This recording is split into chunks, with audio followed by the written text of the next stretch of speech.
Yes, welcome. This is F Rap Critic. I'm your boy Malik 16. And no, I'm not the doctor, but I'm here with the doc, my big brother, the D.O.C. Not that D.O.C., but that's exactly who we're talking about today on the classic album, which turned 35 years old. We're talking about No One Could Do It Better, the debut album by the D.O.C. If you have not already, take a moment to like and subscribe to the channel. Go visit the Rap Ruler. All right. A little background on this album. It was released in August of 1989 under Eazy-E's Ruthless Records. It was one of the first solo releases besides Eazy-E's own under that label. And with no further ado, we'll jump right into it. This is category 1, where we go over the album, the product itself. And I couldn't have done this album review and set it off with anybody else. I mean, that's not his birth name, but he's Doc. It's the whole family. So first dimension that we go over in category 1 is Dimension 1, the production. Doc, what can we say about the production? Man, you got one of the greats, man, Dr. Dre. So Dr. Dre. Kind of hard to say anything about that, man. I would say he was just getting started, but he was, definitely in his prime, I guess, So yeah, it's funny. On the NWA album, Straight Outta Compton, he said he hated it because they rushed it, and I think he had to turn that in like 2 weeks or something. The production. Mm-hmm. He said he got to take his time on this D.O.C. album, and you get to hear how layered. Yeah, you can hear it. The beginning of him pulling from all those different samples and putting, like, every beat on here has like multiple samples in a whole lot of samples. Yeah, but even you get to see the smoother side of Dre. That's something he couldn't do on the NWA album. When you get to that the Formula song sample, the Innocent Blues by Marvin Gaye, that's one of my faves, man. But that's when everybody knew that he was, who the Doc was, I mean, he jumped it off with the Funky Enough and, a couple of other ones. But I mean, the album was right there with Slick Rick and all these guys on the East Coast, man. Yeah, it blended in. It had that boom bap. This is when rap was an even playing field. Nothing sounded too much like any other region. It just was hard hitting. Because, I mean, that Foster Silvers sample, that's one of my favorite songs of all time. Veen played that for me for the first time in the house. And I thought it was the Jackson 5, and she had to explain it wasn't them, that misdemeanor. Yeah. and they used it brilliantly.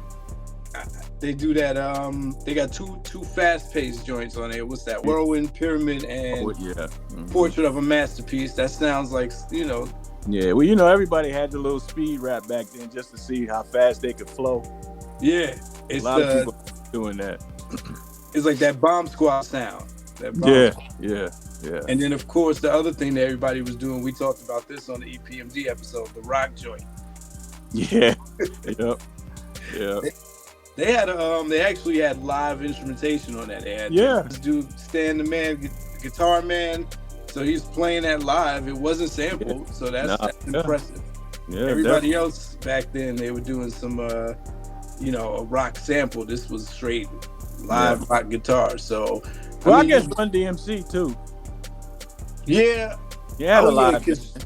By the time they did Rockbox, that was pure. Right.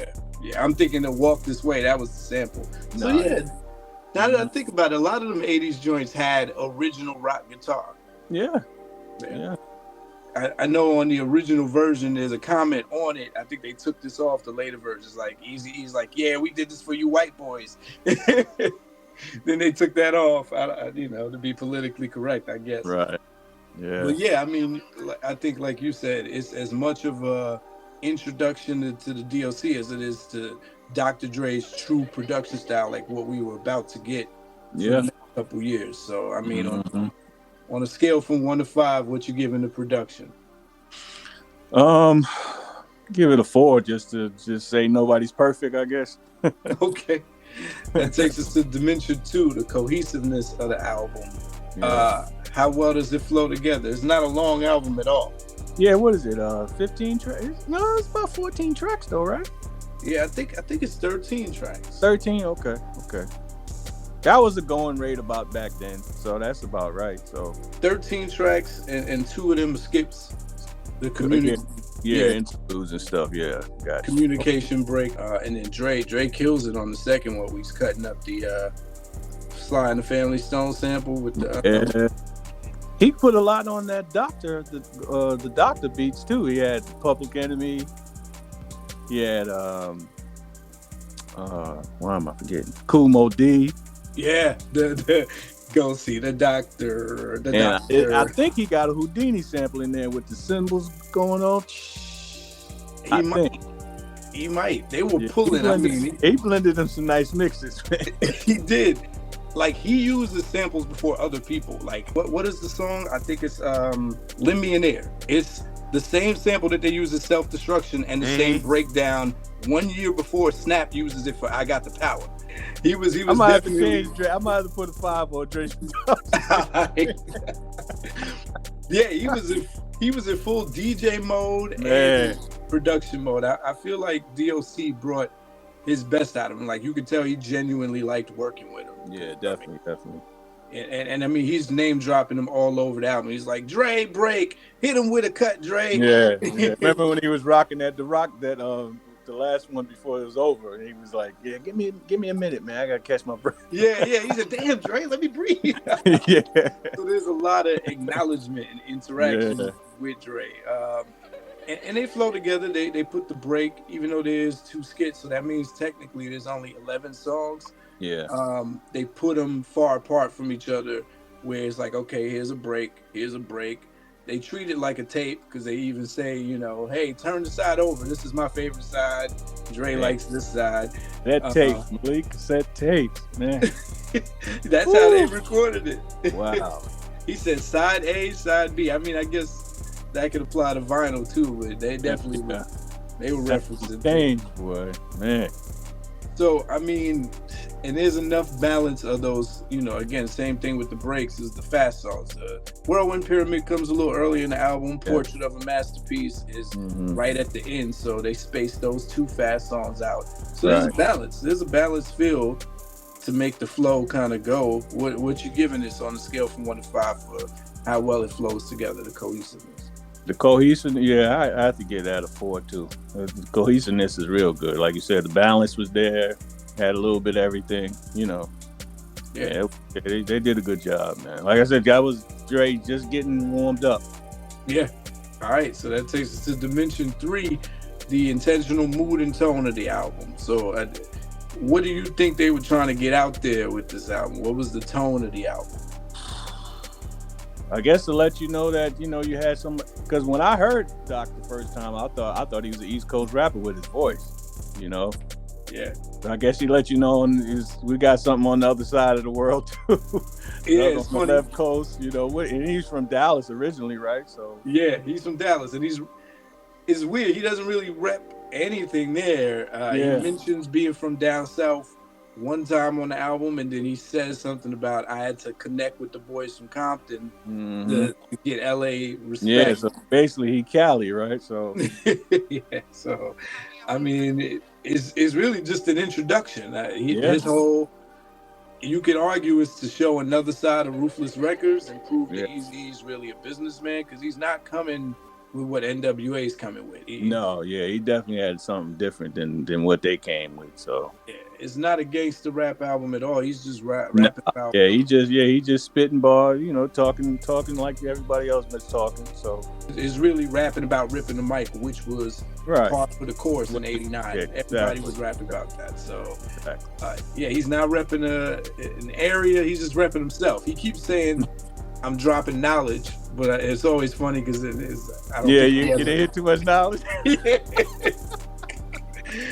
But it's nothing but what the album says. The album is titled "No One Could Do It Better." It sounds like that's the theme. He's out to prove that no one can do it better.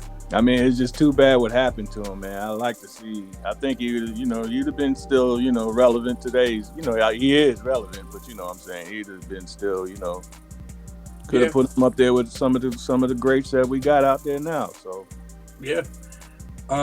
What you giving this for the mood and tone of the album? How well did they set it? They said it well. I get that. What I give 2 4 so far. Yeah. I'll put a 3 in there. I'll put it.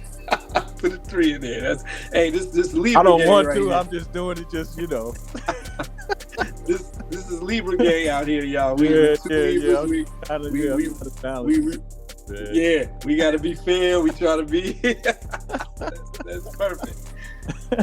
All right, Dimension 4, the song distinction versus the repetition of words and sounds. So, how redundant does the album get with the beats? How redundant does the album get with the words? Not really too much of either one. You know? Yeah, I'd have to agree. Dre's really showing off what he can do, even down his DJ skills. He's, like I said, on that communication break too, where he's mixing the everything in there, right? Yeah, I mean, you forget that he started out like that. It's like yeah. Yeah. The fact that he's mixing the if you want me to stay with that mm-hmm. and breakbeat is crazy. I think everybody had that breakbeat back then, you know. Everybody used that for something. So he said, "Why not me?" And it's such an East Coast sounding break to use, so this lets you know hip hop was real even back then. But he's showing. Dre wasn't afraid to mix nothing, man. So nothing, and it worked for him, you know. It worked. Yeah, if we talk about only 11 songs, not a lot of space to have repetitive beats, unless you just think all boom bap sounds alike. But it's a showcase. And as far as the words, I mean, D.O.C. is a wordsmith. He's squeezing in a bunch of words per verse, and he's very seldom saying the same thing. He might, like I said, he might say knowledge, he might say whirlwind pyramid a couple times, but well, you know, that was the name of the track, so I guess he had to throw that in. Yeah, but I always liked how he blended Dre into his stuff too, like, you know, knowledge and talent. Yeah. What is it, Dre? Like we mentioned, but it's intentional. He shouts out the crew. He did that when no one could do it better. Yeah, he shouts out the crew a couple times. He mentions his old crew, like he disses them twice. He said, "I could have been down with Rock, but I would have been broke." He disses them like 2 times. But I mean, there's not a lot of redundancy. There's no lazy writing here. He's no, definitely not. So on that, what are we giving that on a scale from 1 to 5? I'm going back to 4, man.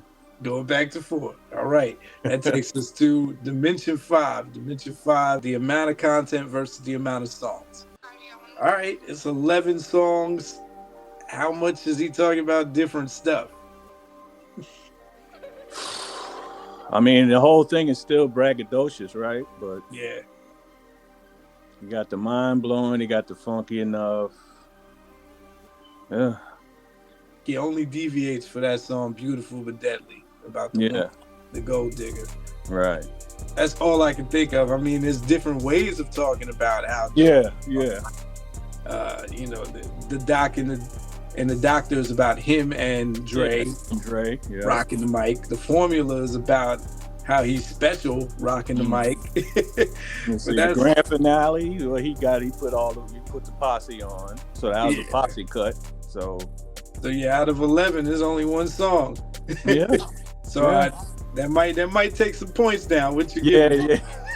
I'll have to go to a 3 on that one. Dimension 6, the features. And, you know, I always say when we cover 80s albums, this dimension barely matters because it wasn't the decade for this. Too many of that, But 1989 was the year that changed. And NWA was a big part of this. NWA and Juice Crew were the 2 posses that started posse cuts. Right. You know, on NWA Straight Outta Compton, they had Parental Discretion Advised, which had D.O.C. featured. And then, of course, we got the Symphony that came out. And then after that year, it just exploded, right? Yeah. Because then you had Michelle playing on the interludes, and they had. Like you said, you had my man playing the horn. You had Ricky Harris at his finest back then. Oh, Ricky Harris was on the album? Yeah. When she was singing, they was like, "Oh, that girl can sing." That's crazy. You know, you can't miss his voice, man. You know, and you know he was always on Snoop's and all them albums. Yeah.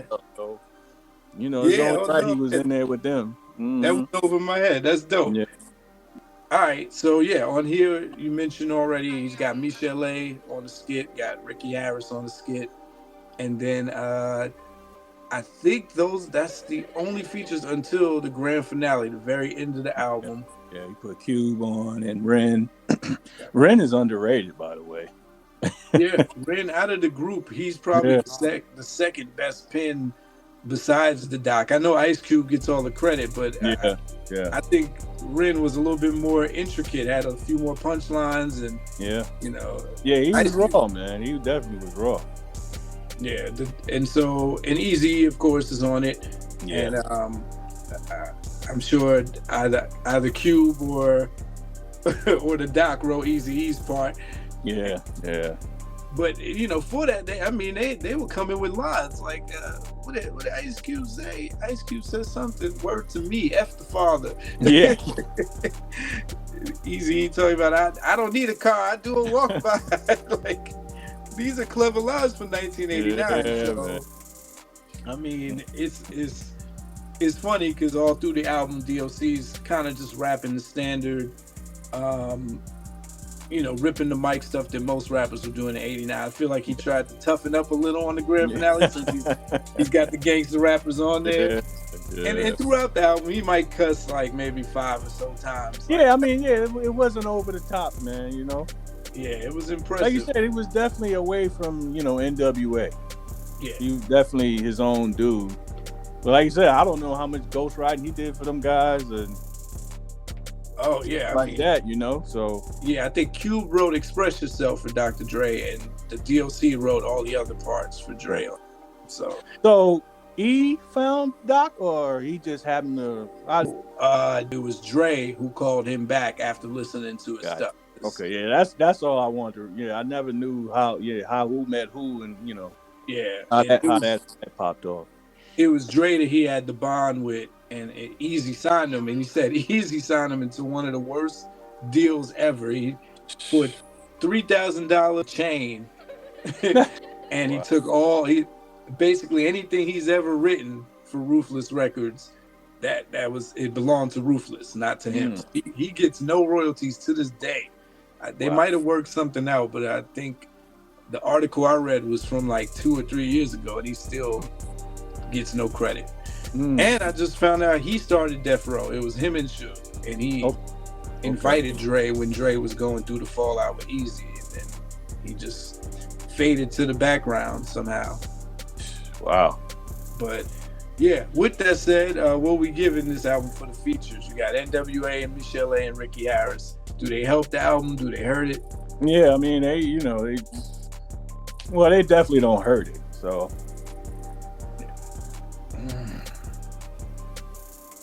I mean, you almost can't even call the features though. It's like, man. All right, so because of that reason, I'll just do a 3 because they're not really, Yeah, it's not here or there with them. You know what I'm saying? So, right. If that song wasn't on it, it wouldn't do anything. Yeah, away from the album. But it's a nice ender. It's like, okay, grand finale. Rob, be proud of me, man. All right, Dimension 7. Here we are. The question: do the weakest songs bring the album down, or does the weakest song bring the album down? I'm probably biased to that because I enjoyed the whole thing. I mean, I don't think you're gonna get a perfect album anyway. So, I don't think that. Yeah, I don't think those two things throw it off at all. So, what two things? Well, I guess Whirlwind Pyramid was all right. Okay, it's listenable, but it ain't the other ones. Right, got you. So, yeah, matter of fact, I think both of the rock joints. Like you said, everybody just threw that in back then anyway. So, okay. Oh, the Beautiful but Deadly. Beautiful but Deadly. That's it. Yeah, got you. Yeah, that's the one universally. I think even like, which is why I think Eazy even made the comment on the album. Oh, this is for you white boys. Crazy, because they knew. That this was going to be a standout, either good or bad. So I don't know if you give him credit for knowing being ahead of his time, or he just said it just to say it. You know what I'm saying? Yeah, I really do feel like that camp was about doing whatever sticks. It's like whatever gets y'all talking, we're gonna do it. If y'all want to be controversial and get you talking, let's do it. Whatever, right? Right. So yeah, you're saying it doesn't impact the album like that. Nah, I don't think so. No. You really think there's no perfect album? You don't think Thriller is perfect? Oh well, now you're talking R&B stuff. But Boy, no, because well, we don't want to get in the mic, man. The doggone girl is mine is. Yeah, that's funny. That's the song that most people are like, if they had to let one go. But it's still a great. All right, so it sounds like since that song had no effect, it sounds like there's going to be a 5. 4. All right. Dimension 8, The Mass Appeal. All right, NWA were pretty huge at this time, but they weren't radio huge or MTV huge. They were just big because of the controversy. Man. That's the amazing part of them, man. Right. Because they hardly got any airplay with the radio, like you said, man. But everybody bought the album. Everybody watched the videos, you know. And by now, everybody had heard that the FBI was following them or put out a letter. And so with that, he's coming from that same camp.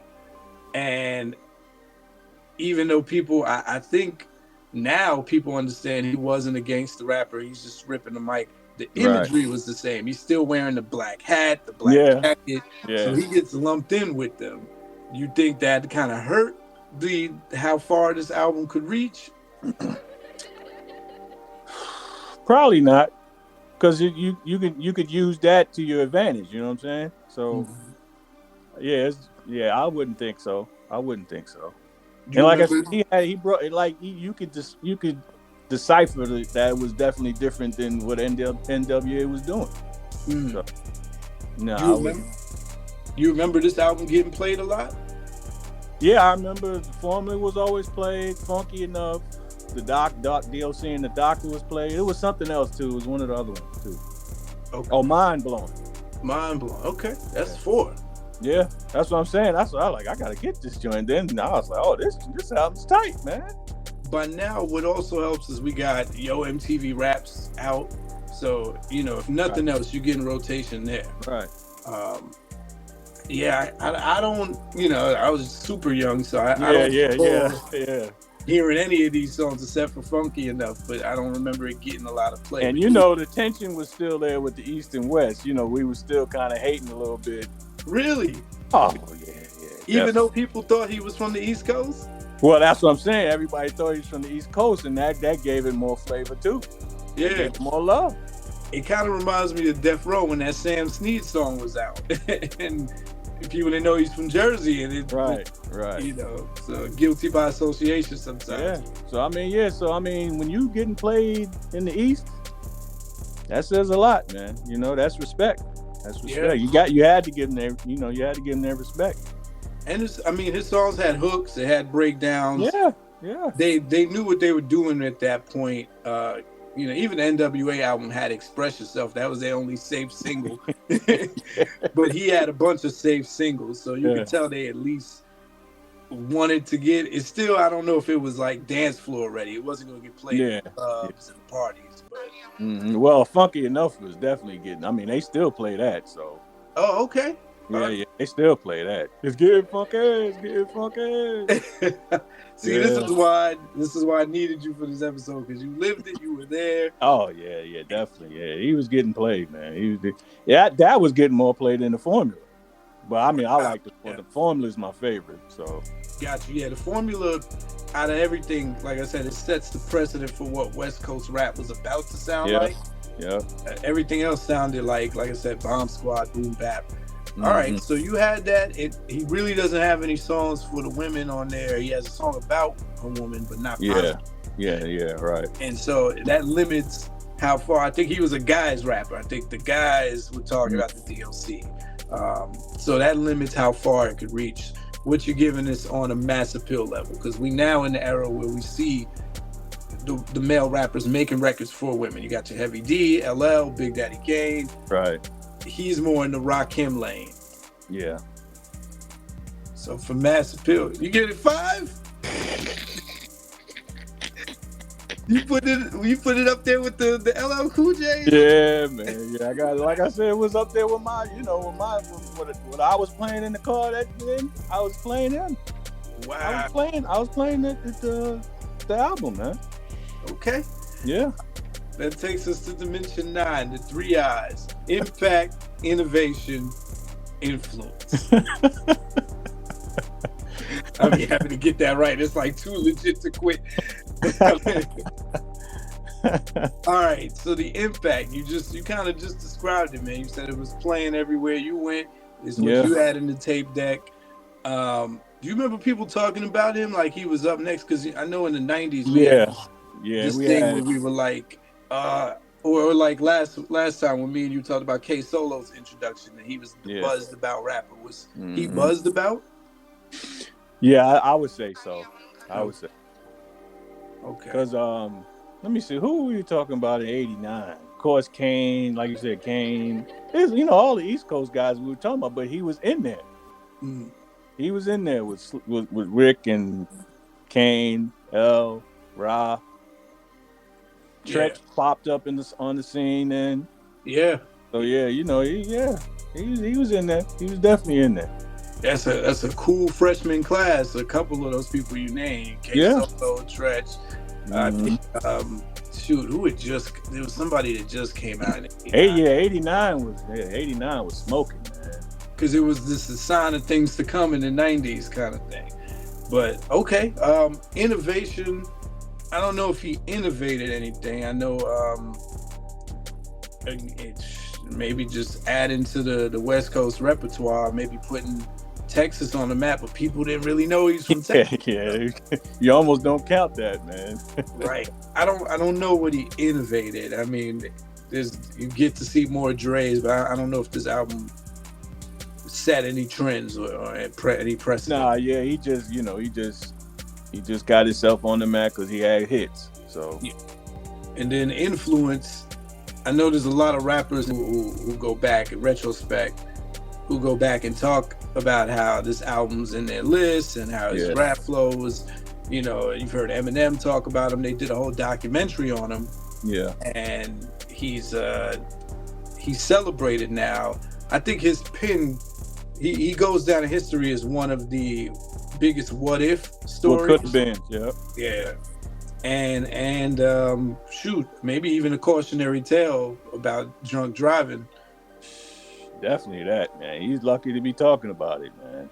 Absolutely. But then his second life was as a ghostwriter, and so so he's still in this. So that's got to make him feel, right, a lot better than that entire Chronic album. His pen was all in it. And he it's funny because he'll say himself, like, he wasn't gangster. He said, I never lived the gangster lifestyle. I'm the type of guy that likes reading. He found a way to put him in them lyrics, though. Yeah, he sure knew how to be creative, just like when Jay-Z wrote that Still DRE. I'm like, oh, you really put yourself in the mind. That is crazy. Yeah, that is crazy. You could put yourself into somebody's head like that. Yeah. So, I mean, that's probably the legacy right there. That's the impact and influence. Yeah. Not too much innovation, but what you're giving is for those three. I'll give it a 4. 4. All right. Final dimension 10. The overall timelessness and uniqueness of this album. So in the pantheon of classic rap albums, we talking about Great Adventures of Slick Rick. Yeah. Only Built for Cuban Links. It Takes a Nation to Millions. Ready to Die. Where are we putting this? Does this stand the test of time? I mean, if you play it right now, you could, it don't take you where it would take me because I was in the mix then. So right. But yeah, I wouldn't throw it out. Yeah, so. I mean, it preserves the album. It keeps it from sounding too dated. There's an 80s feel to it, but it's not so 80s. Like, again, I did the Houdini album, and it sounds like you got them synthesizers and stuff. So yeah, Larry Smith with all them. So because of that, and because the subject matter, he kept it neutral because he's just rapping about rap. It's not outdated. He's not rapping about 8 tracks and filas. It's the voice, man. You just can't deny that voice, man. That says a lot there too. And then he's like you said, his flow is coming out, and that's a great combination to have that voice and to spit some, be spitting. He's nice. Over beats at a time. You play that formula, it lasts just as long as the Yeah, song. you can play that at any time, man. Right. So what you giving this on a scale from 1 to 5 for the timelessness and uniqueness? I'm gonna stick with my 4s, man. Okay. It's been mostly 4s. This might be one of the quickest episodes ever. My big brother. We almost didn't make it, bro. Oh my God. Always a pleasure. Could not have done this episode without you, man. Finally got Doc to talk about the Doc. The doctor. Join me for part 2 where I go over the rap performance on this album. Until then, y'all know what it is. F a Rap Critic. They talk about it while I live it. Word to meth. Rest in peace, TJ. Yes, sir. All right.